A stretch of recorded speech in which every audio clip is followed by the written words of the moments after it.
Como les decía, es Romanos capítulo 12, versículos del 1 al 2. Dice: así que, hermanos, os ruego por las misericordias de Dios que presentéis vuestros cuerpos en sacrificio vivo, santo, agradable a Dios, que es vuestro culto racional. No os conforméis a este siglo, sino transformaos por medio de la renovación de vuestro entendimiento, para que comprobéis cuál sea la buena voluntad de Dios, agradable y perfecta. Cuando yo leía, hermanos, estos pasajes, me recordó una, pues no sé si decirlo historia, sino más bien como una sensación o una serie de consecuencias que sucedían en mi casa cuando estaba más joven, porque yo todavía estoy joven, quiero creer. Yo recuerdo mucho que cuando mis papás nos compraban algo, yo soy niño millennial, entonces yo voy a hablar desde mi perspectiva, ¿no? Nos gustaban las consolas, los videojuegos, y yo recuerdo que mi hermano y yo como que éramos de estarle pidiendo a mis papás, ¿no? Ándale, cómprame esto y que mira, y se puso en oferta, y mira, hasta meses, ¿no? Y cuando venían sobre todo estas temporadas o las navidades, pues pedíamos mucho, ¿no? Y yo recuerdo que era tanta nuestra insistencia, por no decir mía, que pues eventualmente mis papás decían, bueno, ¿no?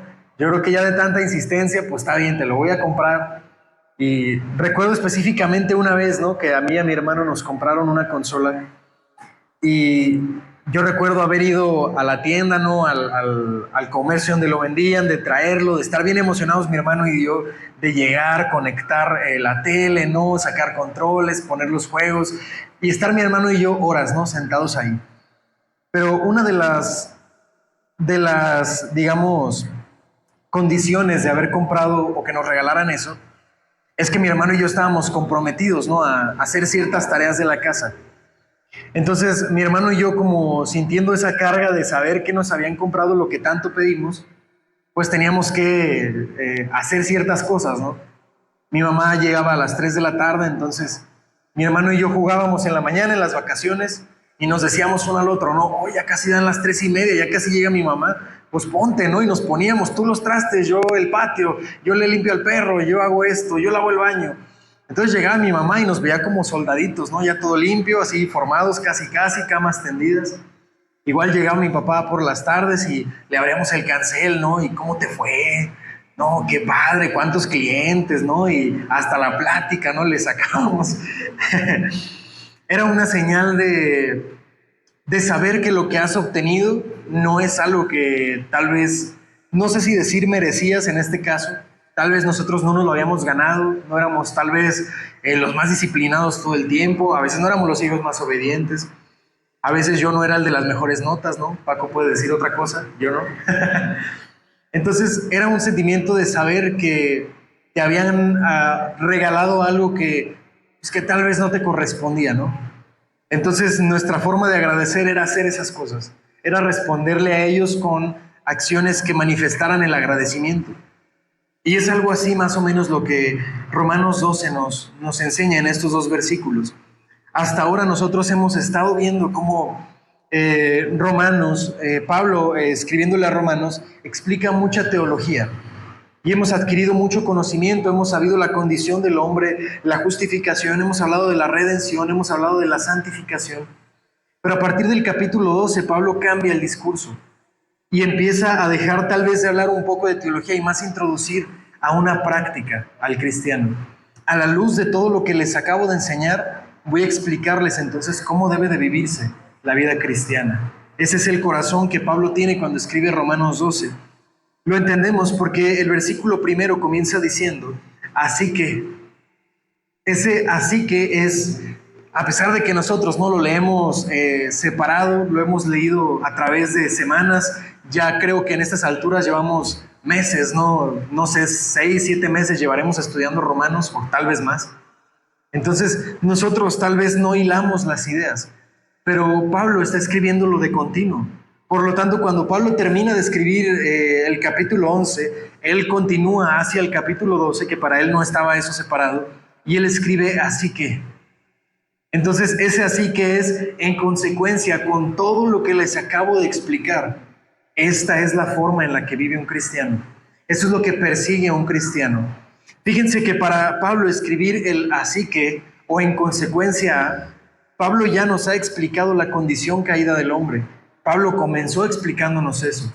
Inequívocamente, Pablo ahonda en el tema del pecado universal del hombre y de cómo el pecado es el gran problema del hombre y por qué el hombre está alejado de Dios, irrevocablemente ha perdido sus beneficios delante de Dios y no hay nada que el hombre pueda hacer para acercarse a Dios por sus propios méritos. El hombre no se merece nada de Dios, él ha sido destituido de la gloria de Dios y por lo tanto lo único que merece de Dios es castigo. Esa es la primera parte de Romanos. Después, Romanos nos introduce la idea de la justificación por fe. Es decir, que Pablo nos empieza diciendo que somos pecadores y que no hay nada que podamos hacer nosotros. Por lo tanto, Dios, por su gran amor con que nos amó, nos dio vida cuando nosotros estábamos muertos en nuestros delitos y pecados a través de su Hijo Jesucristo, por el cual nos puede hacer hechos justos, a pesar de que nosotros no lo seamos. Entonces, Pablo nos introduce la idea de que estamos irrevocablemente separados de Dios, pero es Dios mismo de quien de su amor y de su misericordia actúa en favor del hombre para salvarlo y para tener reconciliación con Él a través de la fe en Jesucristo. Una vez que nos ha hablado de la redención que tenemos en Jesucristo, nos explica cómo es que nosotros podemos alcanzar a través de eso la gracia para la futura redención, es decir, para llegar al cielo en donde seremos verdaderamente santificados y glorificados en plenitud. Y Pablo nos explicó cómo, ¿no? Si la salvación era de los israelitas, ¿cómo ha venido a ser de nosotros los gentiles a quienes no pertenece la salvación? Entonces, hermanos, cuando Pablo escribe así que les está diciendo por todo esto que yo les acabo de explicar, su respuesta ante Dios debería de ser: así que, hermanos, os ruego por las misericordias de Dios que presentéis vuestros cuerpos en sacrificio vivo, santo y agradable a Dios, que es vuestro culto racional. Es decir, que la conclusión a la que deberíamos de llegar después de haber estudiado todo lo que hemos estudiado de Romanos es a que sirvamos a nuestro Dios con todo nuestro corazón y con todas nuestras fuerzas y con todas nuestras ganas. Si tú has entendido todo lo que hemos estado explicando, esa tiene que ser tu forma de actuar. Y es que si tienes un Dios tan grande, un Dios tan justo, un Dios que castiga al culpable, pero Él te ha perdonado a ti de esos pecados, y Él te ha dado gracia cuando tú no la merecías, y Él te ha dado misericordia cuando tú no lo merecías, entonces tu respuesta tiene que ser la de vivir una vida que se entrega a un Dios que hace tal cosa. Es lo que nos enseña. Si ustedes me acompañan, vamos a leer Salmo 116, versículo 12. Salmo 116, versículo 12.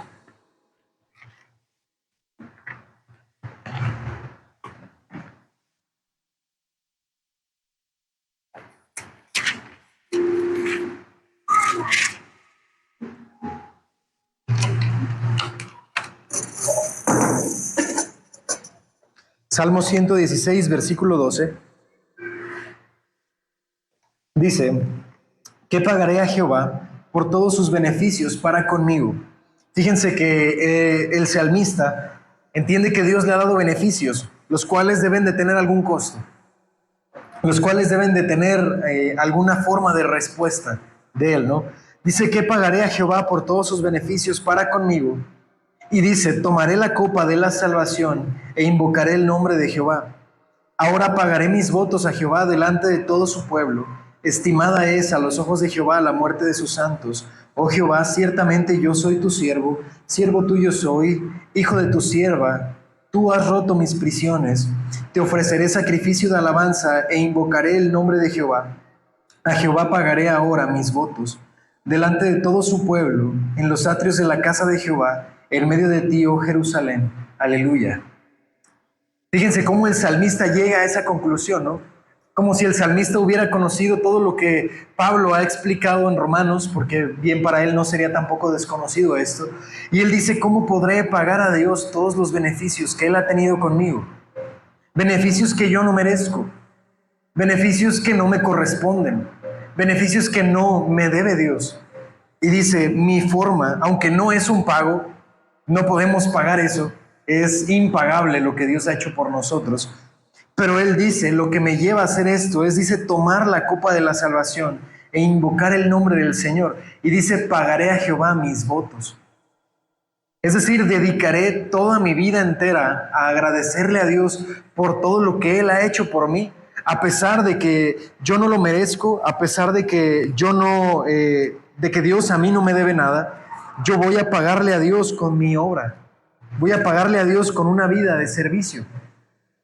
Esto es tanto, hermanos, una exhortación de Pablo, pero una petición. El doctor Constable, en su libro de notas acerca del libro de Romanos, dice que no hay una frase más llena de ternura en una instrucción de Pablo que la frase os ruego.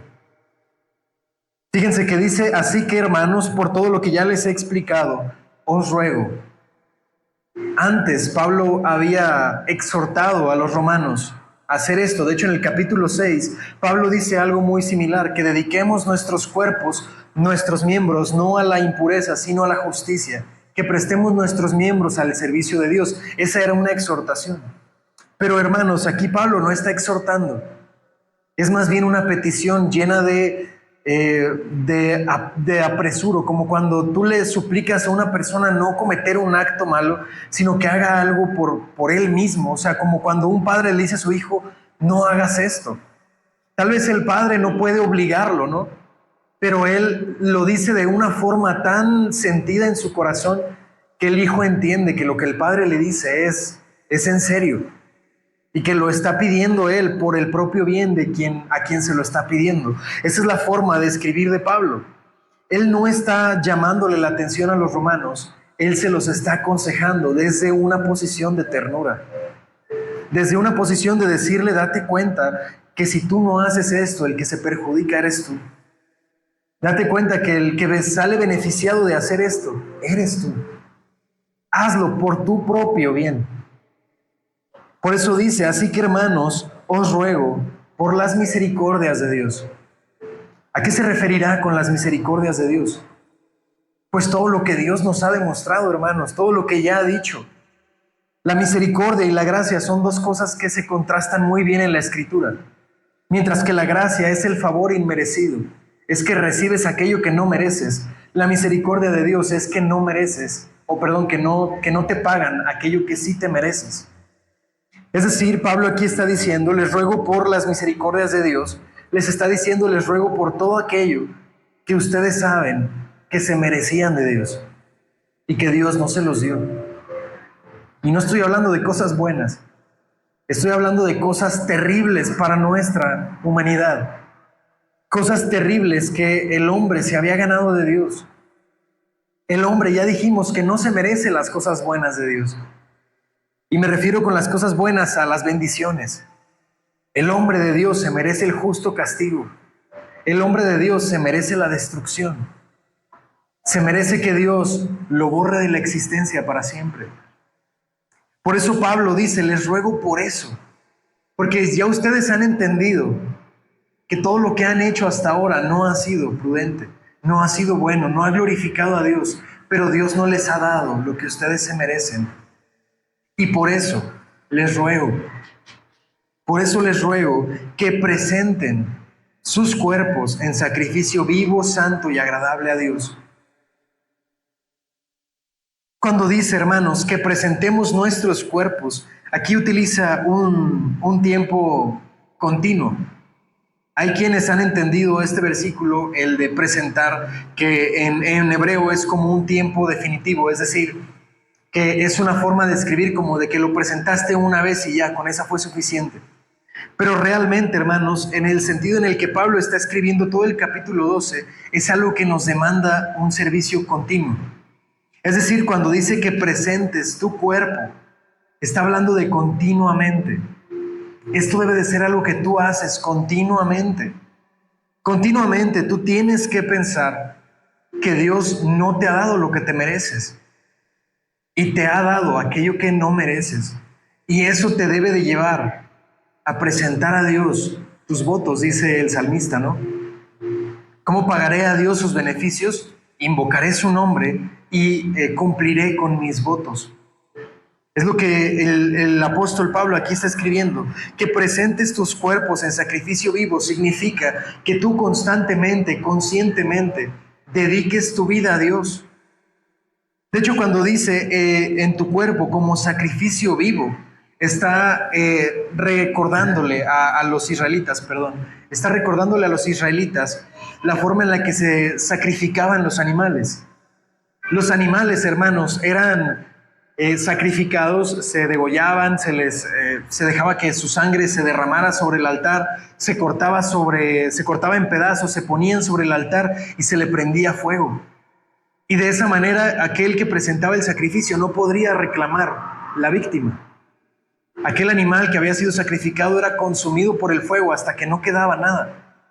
La mesa, el lugar, las piedras donde había sido consumido el fuego, ya no quedaban restos del sacrificio. Se había consumido por completo. Cuando el apóstol Pablo dice que nosotros debemos presentar nuestros cuerpos en sacrificio vivo, está recordándonos ese sacrificio que se presentaba en el altar hasta que se consumía. La diferencia entre nosotros y ese sacrificio es que nosotros lo hacemos en vida. Los animales se sacrificaban en muerte, es decir, estaban vivos, se degollaban, se morían entonces y su cuerpo era consumido por el fuego.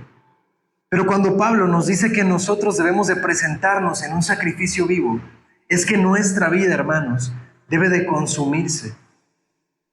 Nuestra vida debe de acabarse en el altar, siendo entregada a Dios, no en muerte, no que nosotros tomemos nuestra vida y la perdamos, sino que nuestra vida sea gastada, sea derrochada en el servicio a Dios. Como una vela, imagínense la vela que se consume, ¿no? Que uno la prende y la cera comienza a terminarse y hasta que la vela se termina, se apaga el fuego. Así debe de ser, hermanos, nuestra vida en devoción a Dios. Como una vela encendida, que permanece encendida hasta que el Señor la llama a su presencia y entonces verdaderamente se termina. Pero nuestra vida debe de presentarse en el altar como un sacrificio en vida. Una vida sacrificada a Dios. No en muerte, sino en la misma vida. Y esto, hermanos, a la luz de muchas personas parece un desperdicio. Muchas veces a la luz de nuestra propia vida parece un desperdicio. Parece un desperdicio, decía el hermano Paco, mientras estaba orando.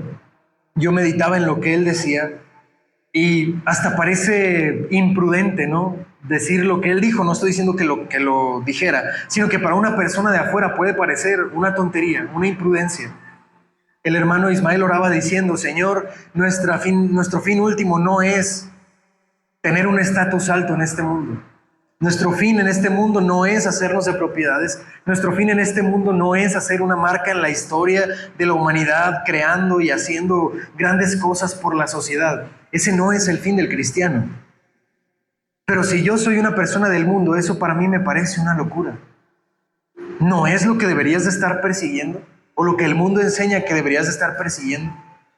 El mundo capitalista nos enseña a que comprar las últimas cosas, las mejores cosas, nos da estatus. La vida en la sociedad nos enseña que tener un estatus importante con otras personas te hace a ti mismo importante.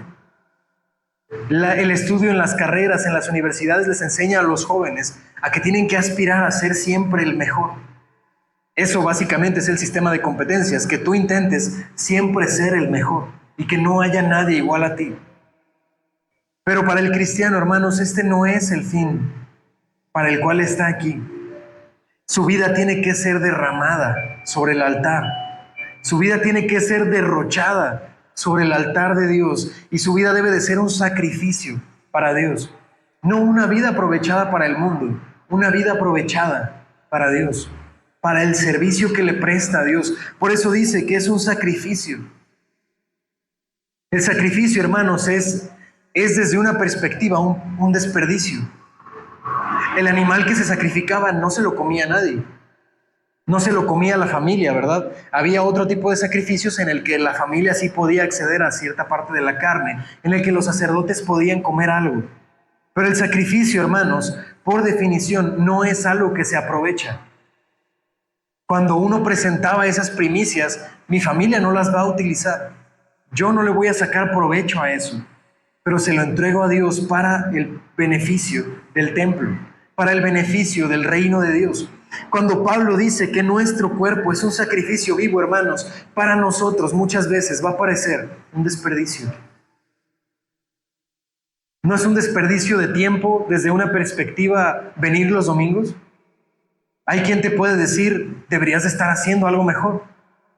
Mira, deberías de irte en la bici a hacer ejercicio a la montaña. Mira, deberías irte al gimnasio. Mira, deberías de tal vez hablar con tus clientes. Si tienes un negocio, deberías de abrir tu negocio en domingo. Muchas personas descansan. Es un buen día para que ganes dinero.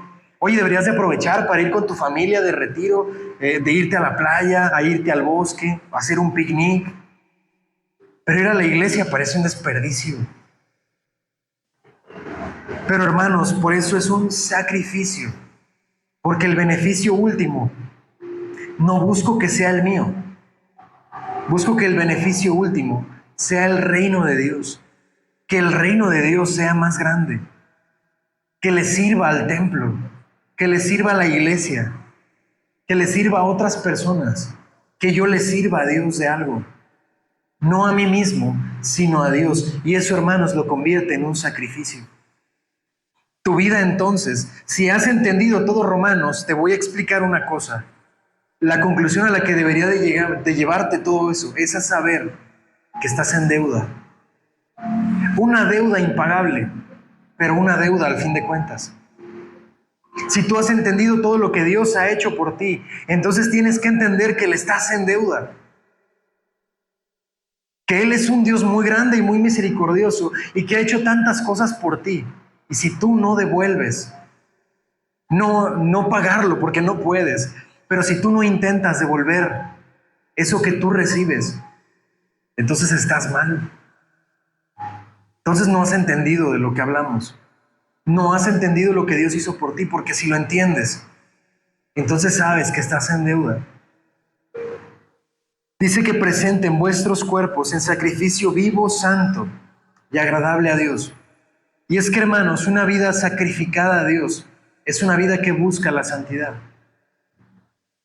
Es una vida que busca purificarse a sí mismo. Sed santos, dice el Señor, porque yo soy santo. Y sin santidad nadie verá a Dios.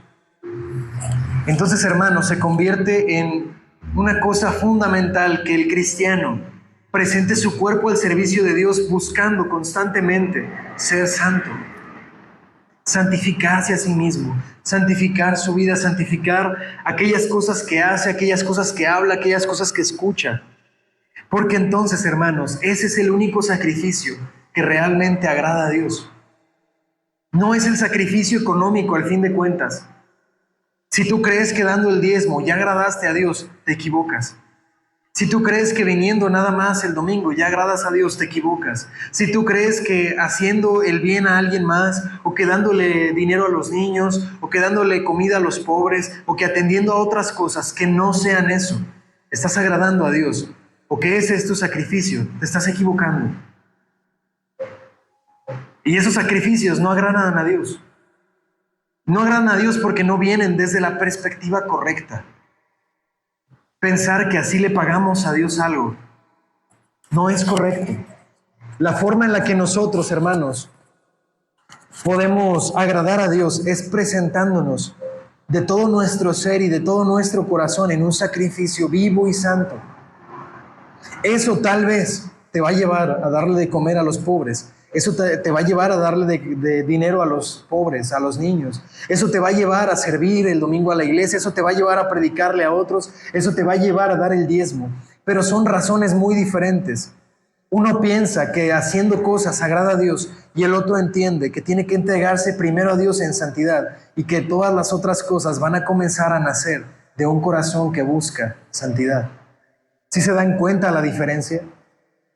Que hay perspectivas muy diferentes. Hay quien llena un sobre y lo da y piensa que ya cumplió. Y hay quien entiende que ni así cumple, pero es mi voto con Dios. Y yo voy a seguir haciéndolo, porque es mi voto con Dios. Es a lo que me le debo a Él. Y termina diciendo que nuestros cuerpos deben de ser presentados en sacrificio vivo, santo, agradable a Dios, porque eso, hermanos, es nuestro culto racional. Es decir, eso es lo que nosotros hacemos con el entendimiento. Otra vez insiste, ¿no? Cuando dice culto racional es la lógica. Si tú has entendido la lógica, te debe de llevar a hacer estas cosas. Entonces, hermanos, a ver, voy a apartarme un poco del tema y voy a cambiar la perspectiva. ¿Qué pasa con el cristiano que no es constante con su Dios? ¿Qué pasa cuando no somos responsables? Cuando no nos interesan las cosas de la iglesia, cuando no nos interesa leer la Biblia, cuando no nos interesa la oración, cuando no nos interesa predicar a otros, cuando no nos interesa asistir a la oración, cuando no nos interesan los estudios bíblicos. Entonces, ¿desde dónde estamos haciendo eso? Desde lo ilógico. Yo les decía la semana pasada que los que actúan así más bien actúan como incrédulos, porque Dios está en medio de su pueblo y se supone que tú crees eso, pero no asistes.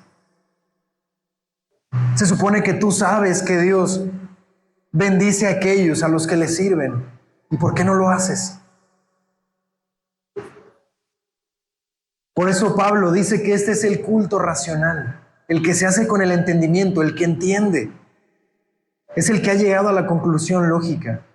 Me debo a Dios en cuerpo, en alma, en mente, en todo lo que soy, me le debo a Él, porque todo lo que soy es de Él, porque Él hizo tanto por mí. Yo estoy tan en deuda con Él, en una deuda que no puedo pagar, que lo único que puedo hacer, Señor, aunque no pague nada, aunque no salde mis cuentas contigo jamás, pero lo único que puedo hacer, Señor, es servirte con toda mi vida. Que mi vida, Señor, se consuma en tu altar. Que mi vida, si tú lo quieres pensar así, que mi vida se desperdicie en su altar. Eso es lo único que yo puedo hacer. Eso es lo único que yo puedo ofrecerte, Dios. Porque el dinero, ¿de qué te sirve? A ti tú eres el Rey. Tú eres Dios. Hermanos, servir a Dios así no le trae beneficios a Dios. No es más Dios por eso. Dios no es más grande porque tú lo alabes o no. Es más, Él ni lo necesita. Él lo hace por su misericordia. Él nos llama por su misericordia, nunca por necesidad. Si yo insisto, si entendemos eso, que Dios no me salvó por necesidad, porque Dios no me necesita. Dios podría chasquear sus dedos y eliminarnos a todos, ¿no? Como la película. Así, ¿no? Él chasquea los dedos y nos elimina a todos y se acabó. Y Él no le debió nada a nadie. Pero Dios, por su misericordia, nos salvó, nos amó, nos introdujo en un nuevo reino, se hizo nuestro Dios y nos permitió llamarle Padre. Nos introdujo en un árbol del que no pertenecemos y nos dio una salvación que no era para nosotros y nos puso un nombre que no es nuestro nombre y nos dio un estatus que no es nuestro estatus y nos revistió de vestiduras que no son las nuestras. Y nosotros somos unos malagradecidos porque ni siquiera nuestra vida se la ofrecemos a un Dios que es tan bueno y que es tan misericordioso y tiene tanta gracia que nos ha mostrado. Y nosotros no podemos ni siquiera hacer eso. Por eso, hermanos, la expresión de Pablo es, les ruego. ¿Sabe por qué es un ruego? Porque Dios no nos va a obligar a hacer eso. Dios no nos va a obligar, hermanos, a santificarnos. Nosotros, hermanos, tenemos que de nuestro propio corazón, de nuestra propia voluntad, presentarnos nosotros mismos como sacrificios vivos, santos y agradables a Dios. Eso es algo que está en ti hacer y nadie lo va a hacer por ti. Si tu oración hasta ahora es una oración que dice algo así, Señor, yo te pido que me des más fe para servirte mejor. Señor, yo te pido que me ayudes a servirte más. Señor, yo te pido que pongas en mí el deseo de santificarme. Te estás equivocando, porque eso es algo que tú tienes que hacer. No le pidas a Dios, Señor, hazme más santo. No le digas al Señor, Señor, ayúdame a decidir seguirte. Porque el Señor no te va a obligar a hacer esas cosas. Esas son cosas que tú tienes que decidir. Son pasos que tú tienes que dar. Por eso Pablo les ruega a los romanos, por las misericordias de Dios, ustedes presenten sus cuerpos. Nadie lo va a hacer por ustedes. Y si están esperando que en ustedes nazca el deseo ferviente y el avivamiento para servir a Dios de todo su corazón, nunca va a llegar. Nunca va a llegar, siempre va a ser difícil, siempre va a ser un costo para nosotros, siempre va a haber impedimentos, siempre va a haber dificultades, siempre va a haber sueños, siempre va a haber hambre, siempre va a haber necesidad, siempre va a haber gastos, siempre va a haber trabajo. Es algo que tú tienes que decidir hacer. Es un paso que tú tienes que dar. Me gusta usar el ejemplo de Moisés, ¿no? Cuando ellos vienen escapando, ¿no?, de Egipto, viene el ejército egipcio detrás de ellos y se encuentran delante del Mar Rojo. Y entonces Moisés clama a Dios y le dice: Señor, divide el agua. Y Dios le dice a Moisés: ¿por qué clamas a mí? Extiende tú la vara y divide tú el mar. Yo te investí a ti con el poder de hacer eso. Pues hermanos, cuando Pablo nos dice a nosotros que presentemos nuestro cuerpo en sacrificio vivo, santo y agradable, te está diciendo: está en ti el poder y la autoridad de hacer eso. Y tú clamas a Dios y le pides: Señor, ayúdame a yo hacer eso, pon en mí la voluntad de hacer eso. Dios te va a contestar lo mismo. ¿Por qué clamas a mí? Tú hazlo, porque te di el poder de hacer eso. Cuando naciste de nuevo, te investí del poder de vencer el pecado para que lo venzas tú, para que tú le ganes a la tentación, para que tú le ganes al desánimo, para que tú le ganes a la pereza. Si no lo haces tú, no culpes a Dios diciendo que Dios no puso en ti el querer como el hacer. Es más bien que tú no lo estás decidiendo. Es más bien que tú no te estás levantando. Es más bien que tú no estás siendo constante, que tú no estás procurando, que tú no estás sirviendo. Dice el versículo 2: no os conforméis a este siglo, sino transformaos. Pablo aquí dice, hermanos, que es una parte ligada del versículo anterior. Si nosotros presentamos nuestro cuerpo en un sacrificio vivo, eso implica no conformarnos a este siglo. Y con este siglo se refiere a este mundo, a la mente de este mundo, al espíritu de las personas de este mundo, a quienes no les importa, hermanos, en gastar su vida en otras cosas que no sean en Dios, a quienes les importan más otras cosas. Les importa más el trabajo, la amistad, les importa más el beneficio propio, el descanso propio, las actividades propias antes que Dios. Por eso dice: no te conformes a lo que este mundo pide, no te conformes al pensamiento de este mundo. El que se conforma al pensamiento de este mundo es, a final de cuentas, el que no presenta su cuerpo en sacrificio vivo y santo. Son contrapartes. Pablo no se lo está escribiendo a las personas del mundo. Pablo no le está diciendo a las personas que no son creyentes: no se conformen a este mundo. Se los está diciendo a los creyentes, porque ustedes pueden conformarse a este mundo, porque ustedes pueden estar viviendo para ustedes mismos, porque ustedes pueden estar viviendo sin servir al Dios que los salvó. Puedes estarte conformando a este mundo. Puedes estar viviendo como las personas de este mundo y no darte cuenta, o sí darte cuenta y no hacer nada al respecto. Pero Pablo dice: no te conformes a este siglo, sino transfórmate. Transformaos. La palabra transformaos aquí, hermanos, es la misma palabra que se utiliza para transfiguración. Cuando Cristo es transfigurado en el monte, cuando está orando con sus discípulos, que dice que bajó y ellos veían su cara resplandeciente y veían en él como si fuera la cara de otra persona, ¿no? Eso la Biblia le llama transfiguración. Pues cuando Pablo dice sino transformaos, está hablando de una experiencia tan impactante como la de Cristo cuando se transfiguró. Es decir, que nuestra apariencia, que nuestra mente, que nuestro carácter sea irreconocible. Sea irreconocible para este mundo, porque nosotros hasta ahora pertenecíamos a ese mundo, estábamos conformados a este mundo y nuestra imagen, nuestra voluntad, nuestra mente estaba hecha a este mundo. Pero Pablo dice: no te conformes a este mundo, sino transformaos por medio de la renovación de vuestro entendimiento. Es decir, por medio de cambiar la forma en la que piensas, la forma en la que actúas en base a las cosas que introduces en tu corazón y en tu mente. Cuando tú comienzas a hacer eso, verdaderamente, hermano, estás transfigurado, has cambiado, eres irreconocible a la persona que antes eras, pasas a ser una persona irreconocible. Y para las personas que te rodean, te conviertes en una persona diferente, no te reconocen. No saben qué le pasó a la persona que antes eras, porque ahora eres una persona muy diferente. Pero eso ocurre, hermanos, por medio de renovar el entendimiento. A veces queremos que la vida cristiana sea muy mística, ¿no? Pensamos que las cosas espirituales son, muy místicas, no muy mágicas. Queremos ver poderes de colores, ¿no? O la verdad a veces no sé qué esperamos ver.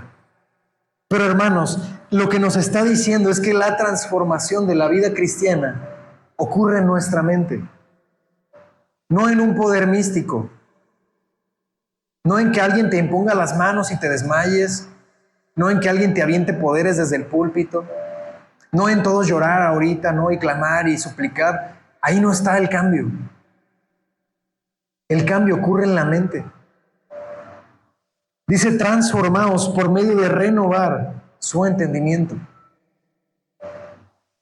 Si tú entiendes de dónde saliste, entiendes qué hizo Dios por ti, sirves a tu Dios, hermano, has cambiado la forma de tu mente. Has cambiado la forma en la que ves las cosas. Has cambiado la forma en la que vives las cosas y eso debe de llevarte a actuar muy diferente. Renueva tu entendimiento con esto. Actualiza, ¿no? Tu mente.